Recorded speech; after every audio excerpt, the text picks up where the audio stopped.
Jai Gurudev students. There are some articles placed in front of you. Okay. So see the texture, color, appearance of these articles. Okay. Are they different? Have you noticed that? Yes, they are different. Okay. Their luster is also different. See this. जानते हो क्या है? Silver. ये चांदी. Silver का लश्कर देखिए, आप इसका कलर देखिए, अपीयरेंस देखिए. ओके. और ये क्या है? स्टील.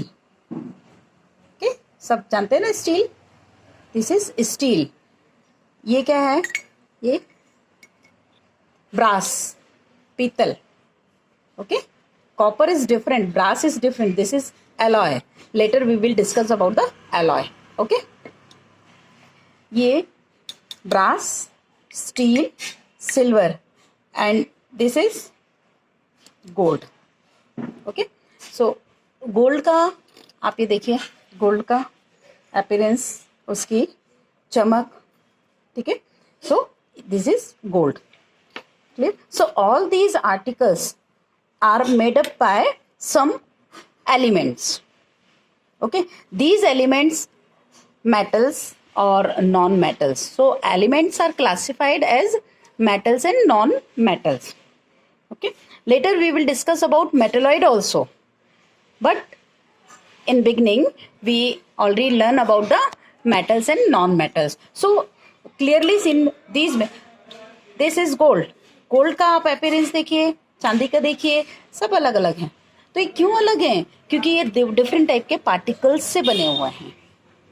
क्लियर है? इनका जो made up of, these are made up of different type of particles. okay, so later we will discuss about some terms. You have just seen what type of metals we have and what they have luster or properties.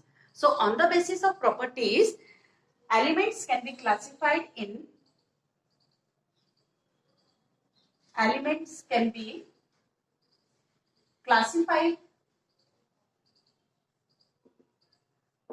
in three categories. okay, first metals, second non-metals, and third is metalloids. Okay, on the basis of their properties.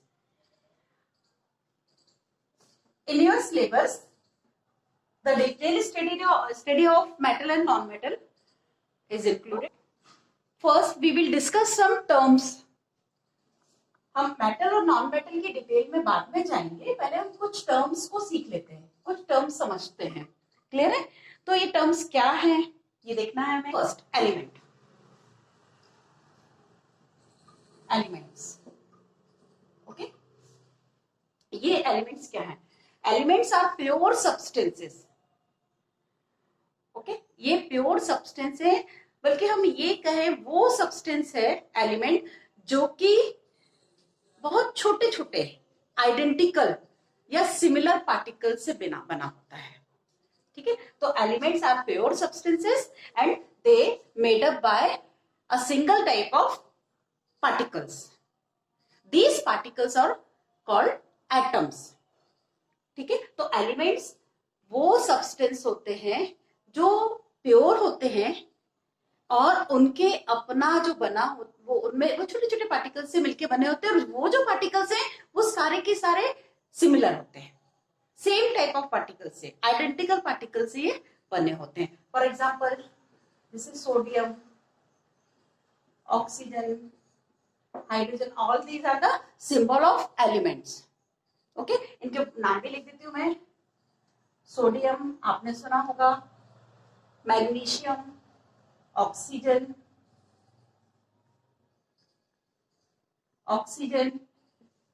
Hydrogen. ये सब क्या है? Elements हैं. Copper, nickel, gold, silver, ये सब elements हैं. और ये कैसे बने? छोटे छोटे पार्टिकल से मिलके बने होते हैं। एलिमेंट के एग्जाम्पल्स के साथ में हमने कह तो दिया कि छोटे छोटे पार्टिकल से बनते हैं, तो पार्टिकल्स हैं क्या? क्लियर है? सो सबसे पहले हम बात करेंगे एटम्स। ओके, एटम्स क्या होता है ये भी जानना जरूरी है। एलिमेंट में मुझे नहीं लगता कि किसी बच्चे को डाउट होगा, सिंपल सी बात है। एलिमेंट्स वो सब्सटेंस है जो कि प्योर होते हैं अपने आप में। यदि हम सोडियम बोल रहे हैं तो सारा जितने भी पार्टिकल्स होंगे वो सोडियम के ही होंगे, वो सब एक से ही होंगे, छोटे पार्टिकल जिनसे मिलके ये बना हुआ है। तो उसमें सब में पूरे में यदि सोडियम के एक बल्क में इतना बड़ा हम पीस यदि सोडियम का लेते हैं और उसमें सारे पार्टिकल्स यदि सोडियम के हैं, तब तो ये एलिमेंट कहलाएगा।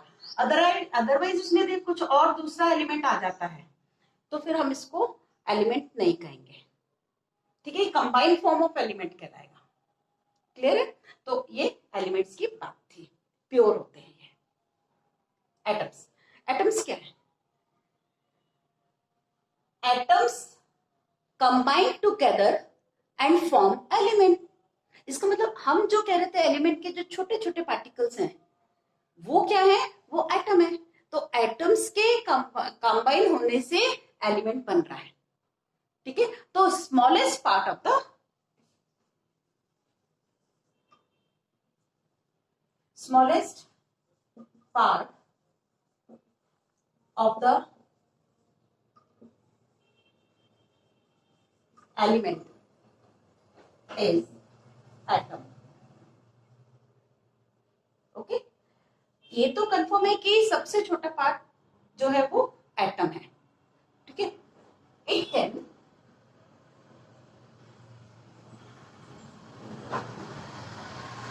exist free or in combined form. तो जो एटम है वो इसका छोटा पार्ट है, वो अकेले भी रह सकता है या कंबाइंड फॉर्म में भी रह सकता है। आप यहाँ देखिए ऑक्सीजन कंबाइंड फॉर्म में ना, ठीक है? और जो नोबल गैस है, यदि आपने नहीं सुनी है तो मैं बता रही हूँ, नोबल गैस ऐसी गैस होती है जो कभी किसी से रिएक्शन ही नहीं करती है, जैसे हीलियम।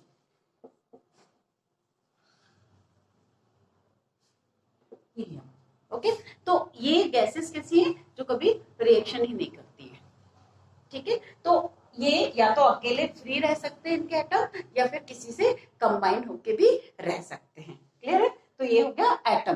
2-3 आर्टिकल मैंने आपको दिखाए थे, वो आर्टिकल्स किससे बने? वो एक इतना बड़ा सा पीस नहीं था, वो छोटे छोटे पार्टिकल से मेटल बना था और उस मेटल से हमने वो आर्टिकल बनाया। आपने कॉपर का वायर देखा होगा। कॉपर का वायर क्या एक है? क्या एक मॉलिक्यूल है? एक एटम है? नहीं, वो बहुत छोटे छोटे पार्टिकल से इतना बड़ा बल्क बना था, उसको हमने प्रेशर के साथ में खींच के उसका हमने वायर बनाया। क्लियर है? ऐसे ही आपने देखा होगा सिल्वर, जो स्वीट्स के ऊपर एक लेयर होती है सिल्वर की, है ना? सिल्वर की एक लेयर होती है उसकी सरफेस पे, वो क्या है? तो क्या सिल्वर का टुकड़ा लेके लगा दिया है? नहीं। या एक पूरा वो पीस जो था वो क्या सिर्फ एक ही एटम का था? नहीं। हमने क्या किया, सिल्वर के कुछ एटम्स को लिया और उसको हैमरिंग करके शीट में कन्वर्ट कर दिया था, बहुत थिन, ठीक है? तो वो आप बोलते ना, हमने जो स्वीट खाई है, जो पीस लिया हुआ उसमें चांदी की उसमें एक लेयर थी, वही तो है, ठीक है? तो वापस आते हैं अब नेक्स्ट हमें, मतलब आपने एलिमेंट समझा, एलिमेंट किससे बना हुआ है? एटम से बना हुआ है। क्लियर है? अब एटम भी तो किसी से बने हैं, हमें उसकी स्टडी करना है। तो बहुत डिटेल में तो नहीं, लेकिन इतना जानना जरूरी है क्योंकि आगे प्रॉपर्टीज जो हम पढ़ेंगे मेटल की, उसमें ये टर्म सारी यूज होना है। इसलिए first we discuss all the terminology which will going to be used in topic. Okay, so next term is electron. Clear है? इलेक्ट्रॉन। अब अभी एटम का स्ट्रक्चर देखिए। एटम में बीच में एक न्यूक्लियस होता है और उसके चारों तरफ कुछ इमेजिनरी पाथ होते हैं। इमेजिनरी क्यों बोल रहे हैं? क्योंकि आप यदि एटम को का स्ट्रक्चर सोचोगे तो उसमें कोई ऐसे रिंग जैसे नहीं है, बिल्कुल आपने देखा होगा एक प्लेन ऊपर से जा रहा है, लेकिन डेली यदि उसकी उस फ्लाइट का टाइम है, मान लो 2 बजे वो निकलता है, या हर सैटरडे वो 2 बजे निकलता है, इसका मतलब आप ये देखोगे क्या ऊपर कोई ट्रैक है? नहीं, वो इमेजिनरी पाथ होता है और वो उसी जगह से ही निकलता है। क्यों? क्योंकि उसका रूट ही वही है। तो ये रूट, जैसे आप रेल का ट्रैक सोचते हो, वैसा आसमान में कोई ट्रैक तो नहीं बने हैं, बट वो इमेजिनरी पाथ है। ठीक है, वो इमेजिनरी पाथ है। वैसे ही एटम के, ये क्या है? न्यूक्लियस। सेंटर पार्ट क्या है? न्यूक्लियस। ठीक है, न्यूक्लियस के चारों तरफ, जैसे सोलर सिस्टम होता है, सोलर सिस्टम होता है, तो सोलर सिस्टम में सेंटर पे क्या होता है? सन अपन शो करते हैं, और उसके चारों तरफ इमेजिनरी पाथ होते हैं, जिसे अपन क्या बोलते हैं? ऑर्बिट। ठीक है, उन ऑर्बिट में प्लैनेट्स आप देखते हो, रिवॉल्व करते रहते हैं प्लैनेट्स, तो वो इमेजिनरी पाथ। जैसे हमने बताया प्लेन का, एरोप्लेन का पाथ इमेजिनरी था, वैसे ही सोलर सिस्टम में भी वहां क्या अपन को स्काई में सन के चारों तरफ क्या वो ऐसे सर्किल दिखते हैं? नहीं, वो इमेजिनरी पाथ है। मतलब हम एक प्लेनेट इस पैटर्न में वो घूम रहा है, तो वो उसका पाथ हो गया। क्लियर है? तो ये जो रिवॉल्यूशन हो रहा है वो एक फिक्स्ड ऑर्बिट में होता है, या तो आप उसे ऑर्बिट कह लो या उसे शेल कह लो। क्लियर है? अब वापस आते हैं अपन एटम में। तो एटम में भी क्या होता है? जैसे सोलर सिस्टम में सेंटर पॉइंट क्या है? सन। वैसे ही इसका सेंटर पॉइंट क्या है? न्यूक्लियस। ठीक है, न्यूक्लियस के चारों तरफ कुछ इमेजिनरी पाथ होते हैं। ठीक है, तो सोलर सिस्टम में प्लैनेट्स कहां घूमते हैं? उस पाथ पे घूमते हैं। यहां पर क्या होता है? इलेक्ट्रॉन्स। इसमें ये इलेक्ट्रॉन्स, बस डिफरेंस क्या है? सोलर सिस्टम में एक ऑर्बिट में एक ही प्लेनेट होता है। ठीक है, लेकिन एटम में एक ऑर्बिट में एक से ज्यादा इलेक्ट्रॉन्स, इन्हें क्या बोलते हैं हम? इलेक्ट्रॉन्स। ओके, क्या कहते हैं इन्हें? इलेक्ट्रॉन्स। तो इलेक्ट्रॉन्स कहां होते हैं? न्यूक्लियस के बाहर। किसी भी एक एटम का पार्ट क्या है? न्यूक्लियस और electron, these are the electrons. Clear है? अच्छे से समझते जाओ। किसी भी एक एटम के हम दो पार्ट देख सकते हैं, एक तो होता है सेंटर में न्यूक्लियस और एक होते हैं इलेक्ट्रॉन्स।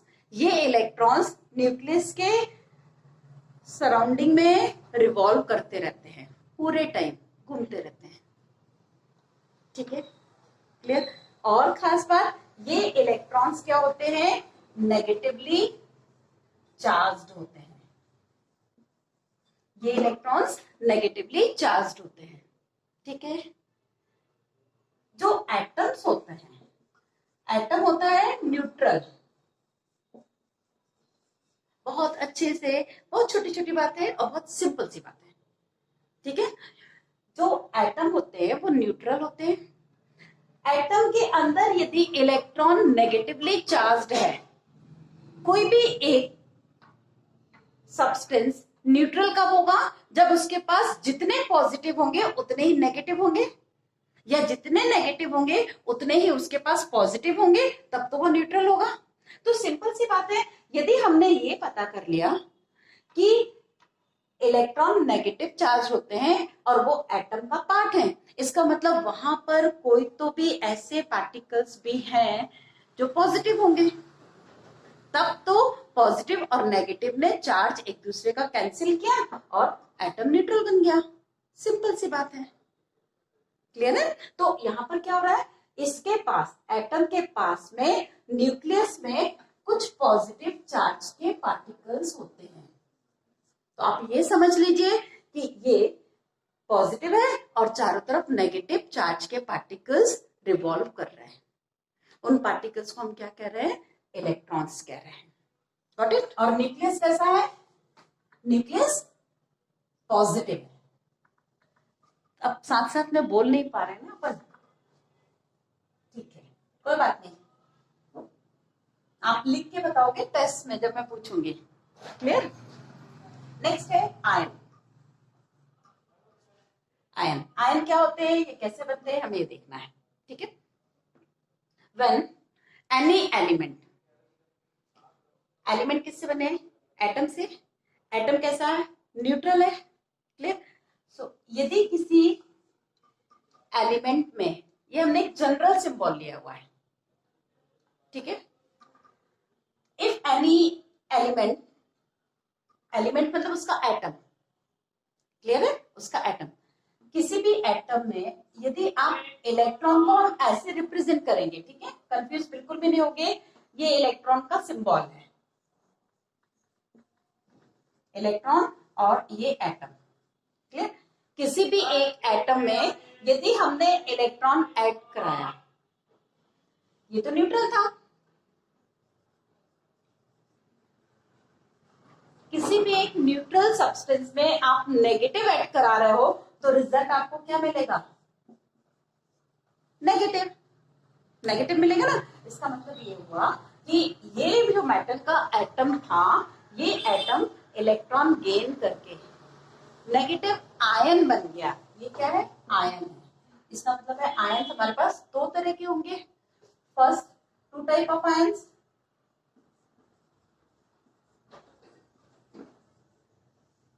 फर्स्ट है नेगेटिव आयन और सेकेंड है पॉजिटिव आयन। क्लियर है? तो पहले आप नेगेटिव आयन समझ लीजिए। अब इसका एक एग्जांपल बताती हूँ मैं आपको, है ना। Suppose you take chlorine, the symbol of chlorine is Cl.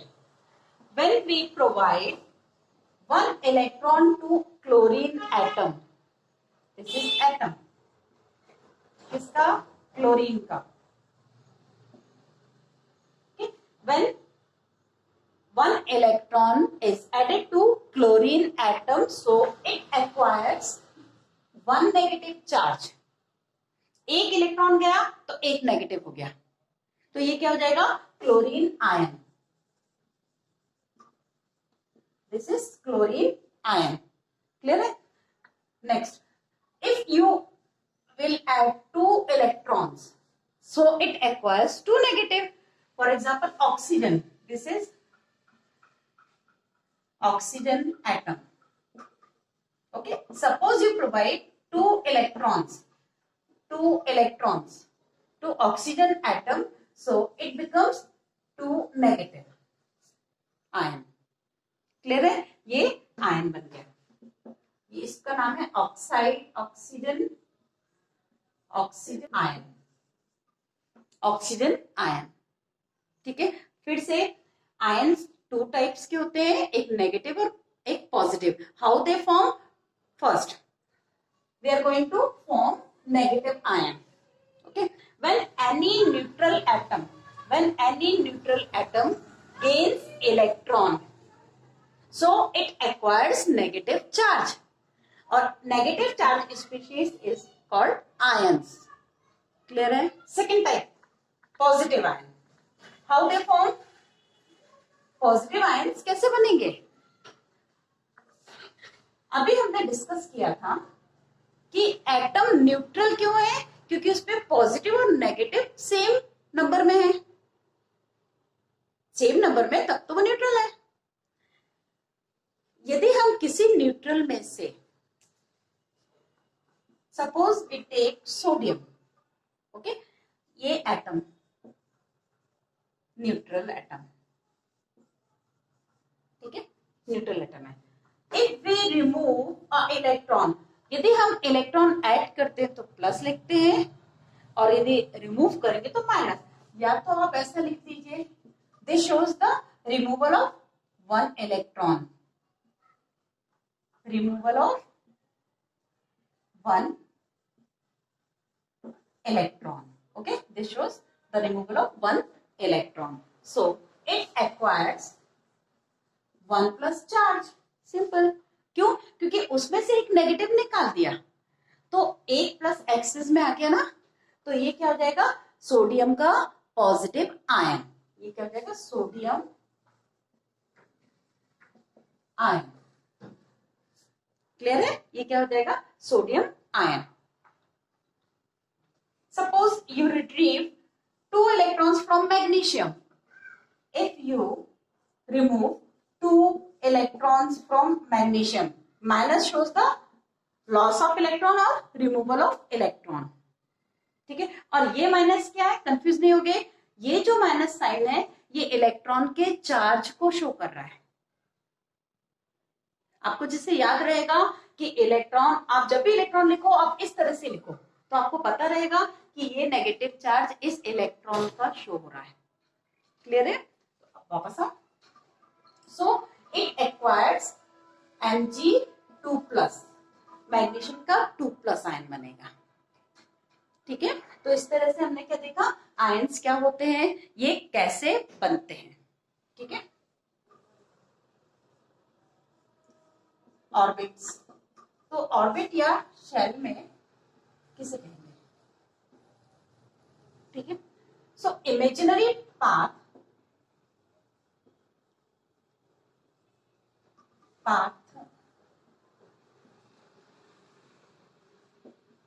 outside the nucleus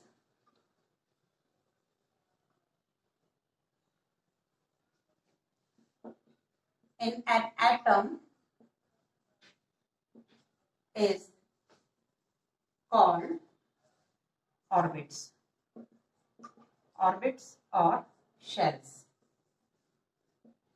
Okay, imaginary path outside the nucleus in an atom is called orbits. Imaginary path मतलब जैसे ये nucleus ना, these are the orbits,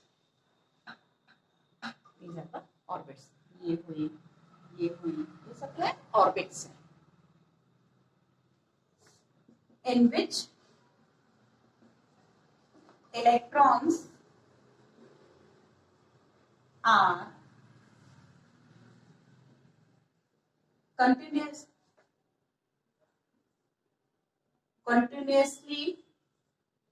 revolve,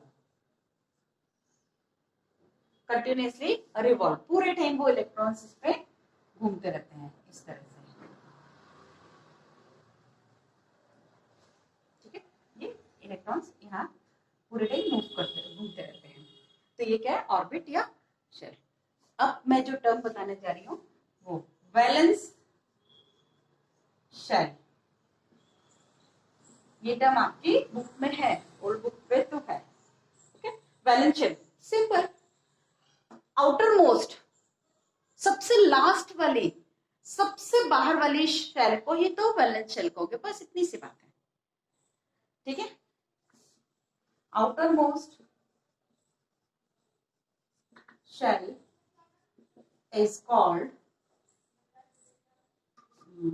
valence shell। ठीक है, सबसे बाहर वाली shell क्या कहलाती है, वैलेंस शेल कहलाती है। क्लियर है? बिल्कुल भी कंफ्यूज नहीं होगा मेरा एक भी बच्चा। ठीक है, ऑर्बिट क्या है, इमेजिनरी पाथ है, उनको हम शेल भी कहते हैं, जो कि न्यूक्लियस के बाहर होती है, और एक से ज्यादा ऑर्बिट भी होती है। फिर उनमें से भी जो सबसे लास्ट वाली शेल होती है उसे हम वैलेंस शेल कहते हैं। ठीक है, उसे क्या कहते हैं, वैलेंस शेल कहते हैं। अब इलेक्ट्रॉन्स तो आपने सुने, इलेक्ट्रॉन्स तो सुने, तो वैलेंस इलेक्ट्रॉन क्या होंगे, कोई भी गेस कर सकता है, सिंपल सी बात है, वैलेंस शेल में जो इलेक्ट्रॉन है वो वैलेंस इलेक्ट्रॉन, इतना सा।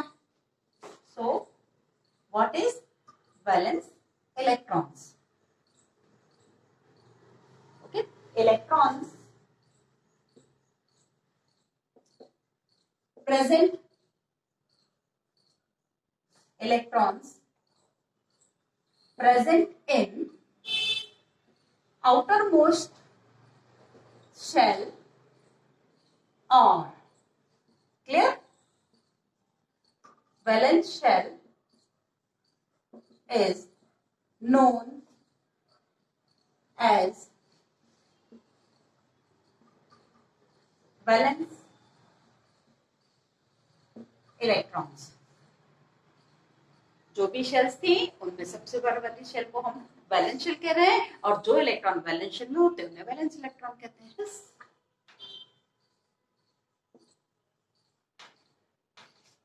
एंड नॉन मेटल्स, हम इन दोनों को साइमल्टेनियसली पढ़ेंगे, मेटल्स और नॉन मेटल को, उनकी प्रॉपर्टीज को साथ साथ में हम पढ़ेंगे। ठीक है, उनकी प्रॉपर्टीज क्यों साथ साथ पढ़ना है, क्योंकि हम एक प्रॉपर्टी को लेंगे, वो प्रॉपर्टी देखेंगे मेटल में है कि नहीं है, या है तो कैसी है, and non metals having those properties और नॉट. Okay, so here we write properties. On the basis of some properties, we already classify the elements as metals and non-metals. So, what those properties are? First,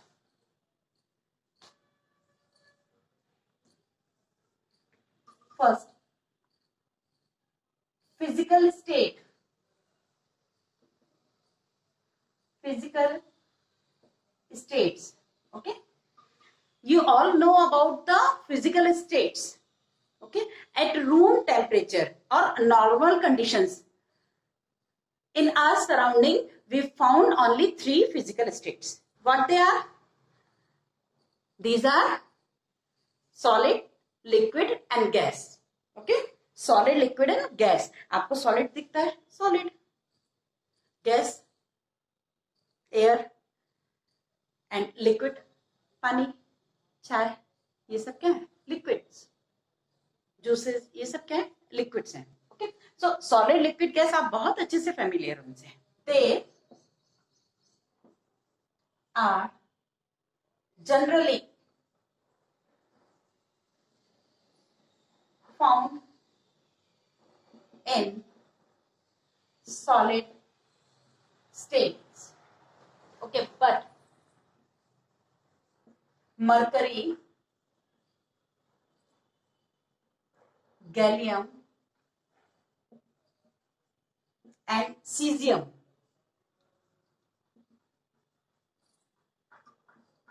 ध्यान रखना, but लगा दिया मैंने, मतलब ये exceptions हैं.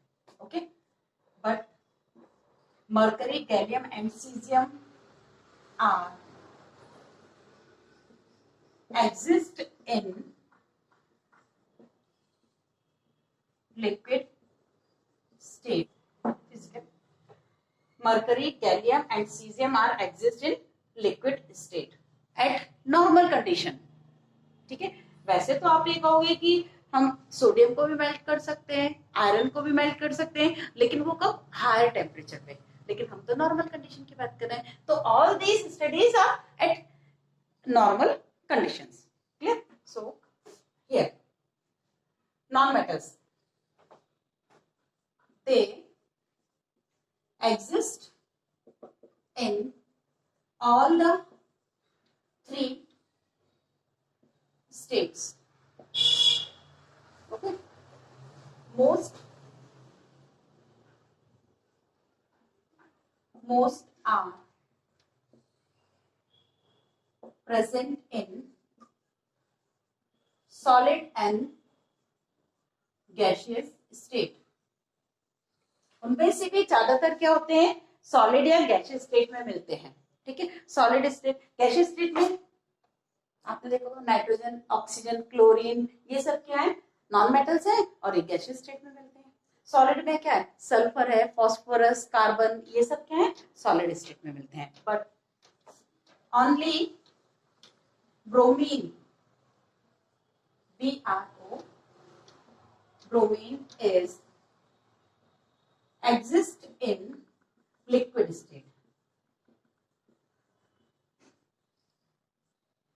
सिर्फ ब्रोमीन है जो कि लिक्विड स्टेट में मिलेगा, बाकी सब सॉलिड या गैसियस स्टेट में मिलते हैं, नॉन मेटल्स. तो first property is this. Density. Density मतलब पर यूनिट वॉल्यूम में कितना अमाउंट है, कितने नंबर ऑफ पार्टिकल्स हैं, उससे डेंसिटी. जितना कॉम्पैक्टली पैक होगा, जितने पास पास एटम होंगे किसी भी एलिमेंट के, उसकी डेंसिटी ज्यादा. क्लियर है? So high, density high and less than metals. Generally इनकी लो डेंसिटी होती है. ठीक है, तो मेटल्स की हाई डेंसिटी इसलिए है क्योंकि वो सॉलिड स्टेट में होते हैं और सॉलिड के पार्टिकल्स तो पास पास होते हैं. जब पार्टिकल्स बहुत पास होंगे तो बहुत टाइटली होंगे पैक, टाइटली पैक है तो डेंसिटी ज्यादा होना ही है उसके, ठीक है। Next third, melting point and boiling point.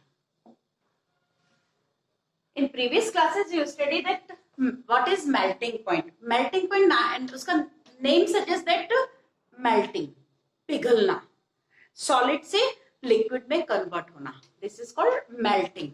And what is boiling? When any liquid converted into vapor, okay उसकी भाप बनती है, उसकी स्टीम बनती है, तो क्या हो जाएगा? बॉइलिंग। तो लिक्विड की हमेशा बॉइलिंग होती है क्योंकि लिक्विड से गैस की तरफ जा रहा है वो। और मेल्टिंग किसकी होती है? सॉलिड से लिक्विड की। सॉलिड की मेल्टिंग होती है, वो लिक्विड में कन्वर्ट होता है। Clear? Melting point and boiling point. High, आपने देखा होगा कि हम अपने गैस पे, घर पे या बर्नर पे एक आयरन नेल को गर्म करोगे, बहुत गर्म करते जाओगे, पूरी आपकी सिलेंडर खत्म हो जाएगी, लेकिन वो मेल्ट नहीं होगा, वो रेड हॉट हो जाएगी, लेकिन रहेगी वो सॉलिड स्टेट में। ठीक है, तो इनका मेल्टिंग पॉइंट हाई एंड इनका जनरली लो, इनका लो होता है। ठीक है। फोर्थ, सोनोरस और सोनोरसिटी। सोनोरस मतलब साउंड करना। आप किसी भी एक मेटल को यदि गिराओगे, आयरन को, कॉपर को, सिल्वर को, किसी को भी आपस में टकराओगे तो उसमें एक साउंड आता है, वो मेटेलिक साउंड होता है। ठीक है, so all the metals are sonorous. ठीक है, बट नॉन मेटल्स, आप दो कार्बन को आपस में टकराओ, आप किसी सरफेस से बीट करो या आपस में दो रॉड ले लीजिए कार्बन की, ग्रेफाइट की, उनको बीट करिए, आप उसमें कभी भी फॉस्फोरस का पीस ले लीजिए, आप उसको टकराएंगे, उसमें कभी भी साउंड नहीं प्रोड्यूस होगा। तो these are sonorous.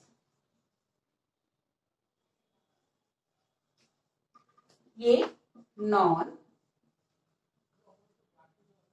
Sonorous. Okay, ये सोनोरस है, वो नॉन सोनोरस हो गए। Fifth point, lustre. लस्टर मतलब चमक, शाइनिंग, शाइन। ठीक है, सो अभी आपने देखा था at the beginning of the chapter, आपने देखा होगा, मैंने आपको सिल्वर की, स्टील की और ब्रास की कुछ वो जो पूजा करते ना अपन, आरती, वो दिखाई हुई थी। तो उसमें क्या हो रहा है, उनकी अपनी एक अलग शाइनिंग थी, उनकी अपनी एक लश्यर थी। हर एक मेटल की अपनी एक स्पेसिफिक लश्यर होती है। Metals are lustrous and no luster found, इनमें कोई चमक नहीं मिलती है, बट एक्सेप्शनल केस है, but iodine has luster, but iodine has luster। तो ये क्या हो गया? Exceptional case. ठीक है, ये एक्सेप्शनल केस हो गया, लेकिन बाकी के नॉन मेटल्स जो होते हैं उनमें शाइनिंग नहीं रहती है। Even graphite is also, iodine and graphite, graphite is also having shine. Pencil, pencil की वो जो रहती है ना, लीड जो रहती है, वो क्या है? वो ग्रेफाइट ही तो है, उसमें थोड़ा सा आप देखते हो शाइनिंग दिखती है ना, चमकता है ना, तो वो लस्टर्स में होती है। ठीक है। What is ductility? Ductility means किसी भी एक सब्सटेंस को, किसी भी एक एलिमेंट को हम खींच के उसकी वायर बना सकते हैं। ठीक है, this is ductility. Six one is ductility. Okay, can be drawn in wire, हम उसे खींच के वायर में कन्वर्ट कर सकते हैं, बट नॉन डक्टाइल, इनकी हम नहीं बना सकते, इनकी हम बना सकते हैं। मतलब ये these are ductile. Okay, metals are ductile and non-metals are non-ductile. 7, malleability. Malleability क्या होता है? किसी भी एक एलिमेंट को हम हैमरिंग करते हैं, उसको उसकी पिटाई लगाते हैं, ठीक है। तो उसको जब हम प्रेशर से पीटते हैं तो उसकी शीट बनती जाती है, ठीक है। आपने देखा होगा ना शीट, तो टिन की शीट होती है, आयरन की शीट होती है, एल्यूमिनियम की शीट होती है, कॉपर की शीट होती है। कॉपर का वायर भी होता है, एल्यूमिनियम का वायर भी होता है, आयरन का वायर भी होता है। तो metals are ductile as well as malleable. So on hammering,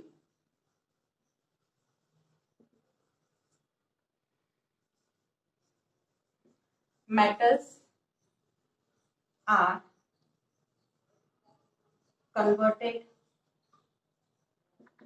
into sheets। Sheet बन जाती है इनके ना, और ये नॉन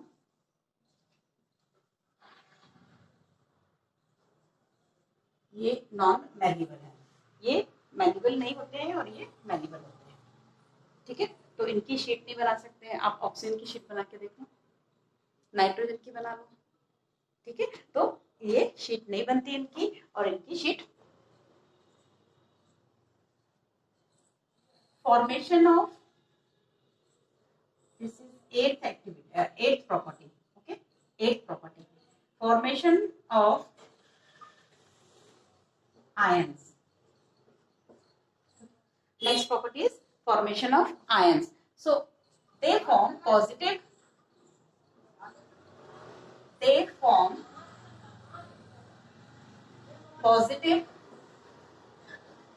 ion by, अभी पढ़ा हमने कैसे बनता है positive ion, by losing electrons, bye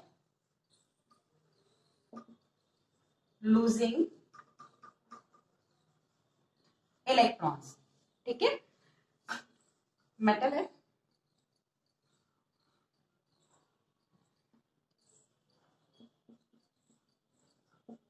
इधर इलेक्ट्रॉन लिख रहे हैं, मतलब इससे ये दोनों बन रहे हैं, ठीक है। सो यहां पर आप लिख रहे हैं, यहां लिख देती हूं मैं, after losing electron, this symbol is represent the electron, okay, after losing electron they form negative ions after gaining electrons, see, and represent non-metal for time being, okay, and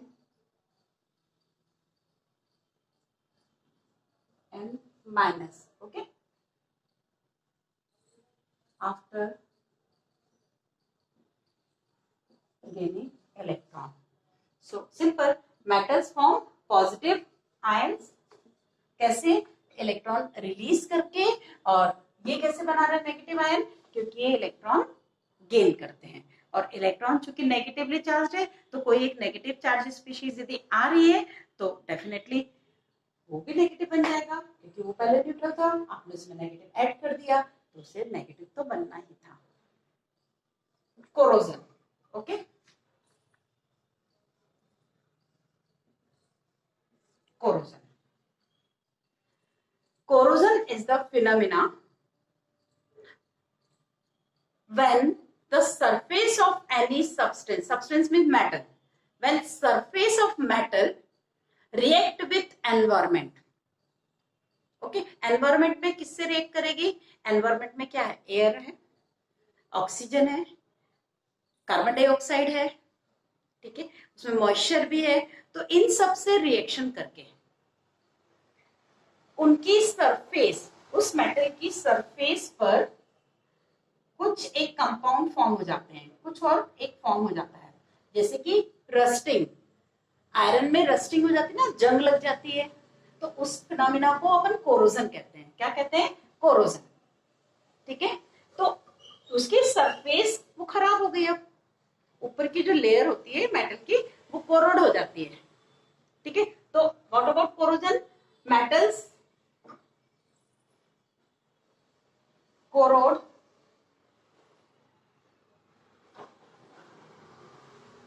after on exposed in environment, उनको environment में expose कर दो ऐसे तो कुछ metals का corrode होता है, for example rust, okay. Non metals are not corrode,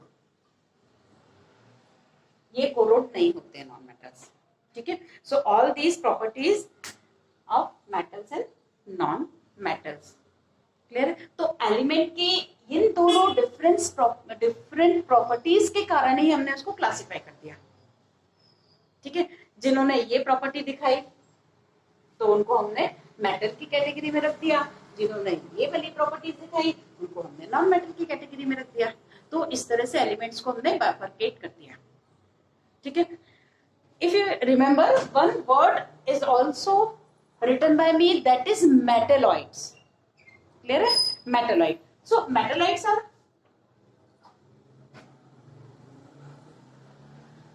metalloids, मैंने ये कहा था आपके सिलेबस में सिर्फ इसका जनरल इंट्रोडक्शन है, ओके। तो मेटेलॉइड क्या है, metalloids are those element which have properties like metals and non metals.